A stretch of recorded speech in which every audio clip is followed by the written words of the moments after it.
Hello everyone and welcome back to the channel. I have to start with an apology. We didn't have a video out last week and the reason is this whole month of August in 2021 has been absolutely busy for me. More busy than I ever expected it was going to be. So August is part of wedding season, so lots of people want to get married and that's pre-pandemic. Now that things are starting to open up here in the UK, there is like a backlog of people wanting to get married, so I've had loads of wedding gigs this month, which has meant that my content has been a bit slow this month. So you saw last week there was nothing, the week before that there was a short, and that's just basically because I just didn't have any time whatsoever to make a video. But we're back on it now, and today we're going to get back to the Helix, which I know a lot of you people out there really like to see the content on the Helix, so we're going to be back with the good old Helix, and we are looking at the model of the Marshall JTM45 amp. So it is on the Helix, it is the Brit J45. I use the Brit J45 Brt version because basically the guitar I was using was this, my Epiphone 339, which has a slightly darker sound than the guitars I normally use, and I needed a brighter amp. And I remember being very disappointed when I was originally using the J45, the Brit J45, and then realised, oh, there's a bright version of this. I'm assuming that's what the BRT stands for, bright. It definitely sounds brighter, so that's presumably what it means. And the reason I'm using that guitar, let's turn my phone off. So the reason I've been using my 339 is because there is another band I've been playing for, and that guitar seemed a bit more suitable for what they were, for the songs that they were playing. So I decided to create a separate set of presets for that band. And I thought, rather than using the JCM800 patch like I did you've seen in the other videos, check up there to watch that video. I thought, let me try the JTM45 and see how that works. I think it's a slightly less gain, probably more appropriate. It's probably even more appropriate amps out there, but I wanted to use it. So yeah, when I tried to use the other presets, it didn't seem to work very well. The levels were slightly different and I didn't want to change the levels because they worked with the other band, so I just created a new preset. One of the benefits of the Helix is you can do that, and there's loads of banks on the Helix, at least on the floor version that we're working with today. Right, so that's a lot of talking. If you do like my videos, please consider subscribing for more content on things like the Helix, lots of pedal demos and guitar lessons, although people don't seem to be as interested in those. So let me know if you would like to learn how to play songs like Ain't Nobody, which you can also see in my channel, and Mr. Brightside, basically function classics. So let's get into it. Yeah, please like this video, please consider subscribing for that kind of content, and yeah, let's get into it. So here you go, here is my new JTM45 patch. You can see it there, JTM45 and in brackets 339, because I'm using my Epiphone 339. So I basically took my JCM800 patch, copied it over and just changed the amp, and then ended up tweaking a bunch of things here. So I've got the usual setup here along the bottom, my snapshots. I've got my clean, push, crunch and solo, and then along the top I've got an assortment of effects that I use, and I think I've got some extra ones here. Yeah, I've got a tube screamer and I think that's a Boss SD1 model. So let's check some of these sounds out. And you'll notice there's the which something I always have now is the room reverb. So here's the room reverb. Here's the sound of the reverb. So you should be able to hear that. I'll turn it off. Very dry. Turn it back on again. Just sounds like you're in a room. That's very obvious. All right, here's my clean sound.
Here's my pushed sound, so it should be roughly the same, but it's a bit with a bit more grit.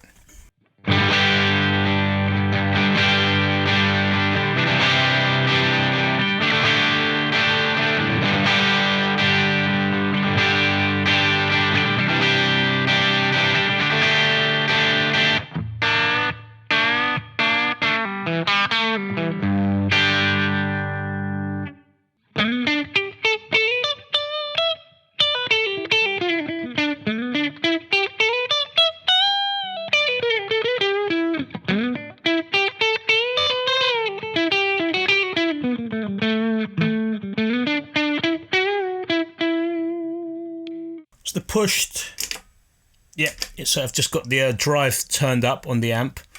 So drive on the clean is 1.9, and some other things are different as well. Pushed is 4.4, so I'm just pushing the amp a bit more. Let's check out the crunch channel, which I believe, so drive is on 6.4, and yes, we've got the tube screamer on as well. So here's our crunch sound.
Right, check out the solo channel, so it should be kind of similar to the crunch channel, but just louder. I think I might have changed some of the EQ a bit as well. Yes, I did. Here we go. Here is the solo channel.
So I'm not sure if you noticed, but the crunch might sound a little bit quieter than you would expect it to sound. So what I generally try and do is get these three, the clean, the pushed and the crunch, to sound roughly at the same level. I'll sometimes use the pushed as a clean sound actually. So when you're in the mix, you won't necessarily hear as much of the distortion from the push. So it kind of just sounds like a clean sound, but it just cuts through a bit more. So I'll sometimes use the pushed as my clean sound. And then the crunch, you'd think you'd want it louder, but a lot of the times you actually want it to be the same level. Part of the reason is, at least for me anyway, a lot of the clean stuff I've got to play is going to be quite delicate. So it might be along the lines of something like this.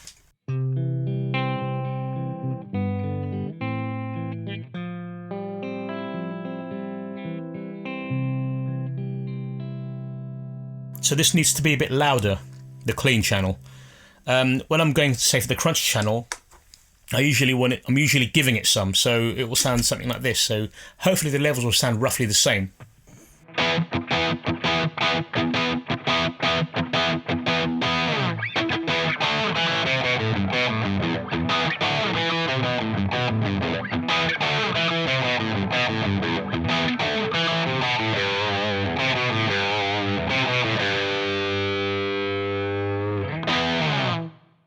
Now, I'm not normally playing that song on wedding gigs, unfortunately. But the energy is the same when I have to use this channel. It's usually something like that, something as lively as that. And then the clean channel. I mean, sometimes you have to play something a bit more whacked. You've got to whack it a bit more sometimes on the clean channel. So something like I don't know, maybe.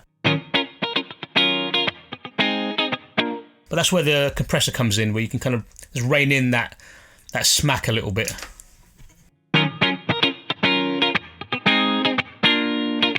Yeah, it's actually a little bit louder, so that might need to be adjusted a little bit in terms of volume. But you can hear it kind of squashing it a little bit and kind of keeping it in check. Obviously, the solo needs to be a bit louder so that it pokes out. And that's essentially, I think you heard what that is. Let's just quickly check that out. Here's my crunch sound.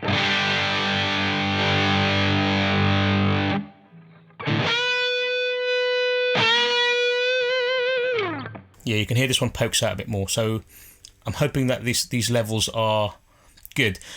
What I've been doing a lot recently on these gigs is using the, I can't remember what it's called now, but where you can edit it with your feet. So you might set up your patches at home and think, yep, that sounds good. And you get to a gig and all of a sudden your levels are nowhere as balanced as you thought they were, which is where you can use the, hold this down, and it allows you to adjust any of your effects. So I usually will be adjusting the amp, which is this one here, channel volume, and then I can go up or down. I can use the expression pedal as well. I find it a bit strong though, so I just tend to use these ones here. And then hold down the exit to save, and then it's saved. So I've been using that a lot recently. I've done a video on this actually, so check the card in the corner to watch the video on that. I can't remember what it's called. Something about presets, or something about snapshots, or editing while you're playing, editing mid performance, something like that. But that's one of my favourite things about the Helix, being able to do that, and I've had to use that a lot on these gigs recently. Even last night, I had a gig last night where I was using this, and even though I've had these patches, or some of my patches, for weeks now, they're still being tweaked. But it's such a good thing to be able to do. Anyway, let's go back. Let's get out of here. Let's check out some of these effects along the top here. So here's a bit of you've heard a bit of compression. Let's just have a little jam. So here's one I love to play all the time. You've heard this before if you've seen any of my videos. So let's check out. Let's put the compression back on. Let's try some dimension chorus as well.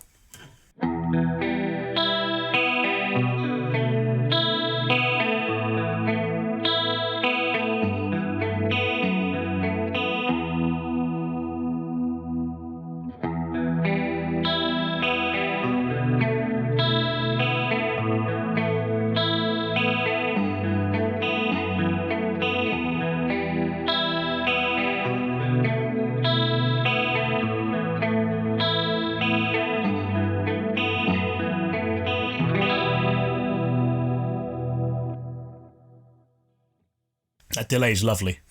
That delay is in stereo, by the way. So if you're listening in stereo, hopefully you can hear the panning there. One thing I'm not using on this one, which I've used on some of my other videos, is the double take. It's here if I need it.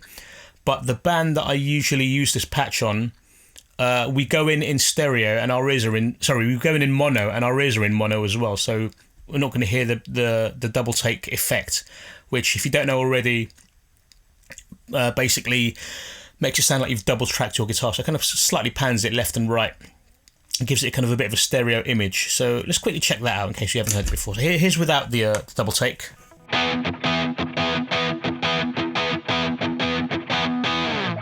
Here's with the double take.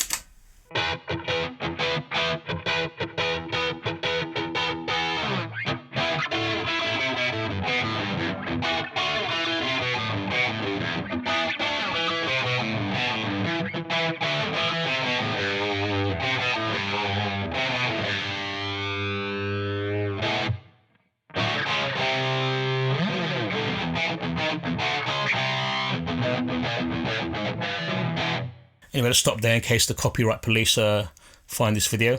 So that's the double take. Great if your ears are in stereo. Great for the front of house if they can hear it in stereo. The sound engineers we've used recently have kind of liked the stereo effect in the front of house. If you can get that in your ears as well, brilliant. If you can get like an in-ear mix in stereo, happy days. But this band, Unfortunately, usually in mono, so double take is going to remain off, and I think it's off for all the other ones as well, unfortunately. Yeah.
So there you have it.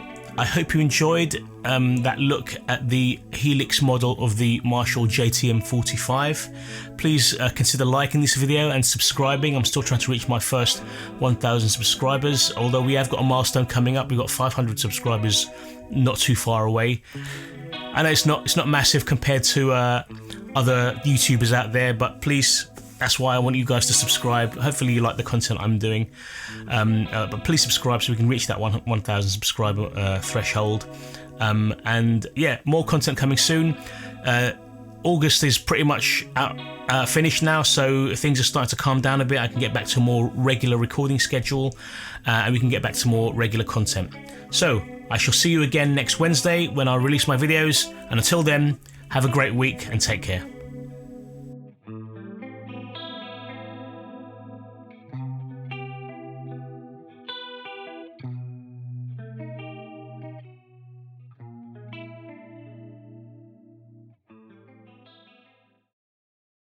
Alright, let's do this again because idiot here forgot to press record on my laptop. Oh, I've got to do all that again.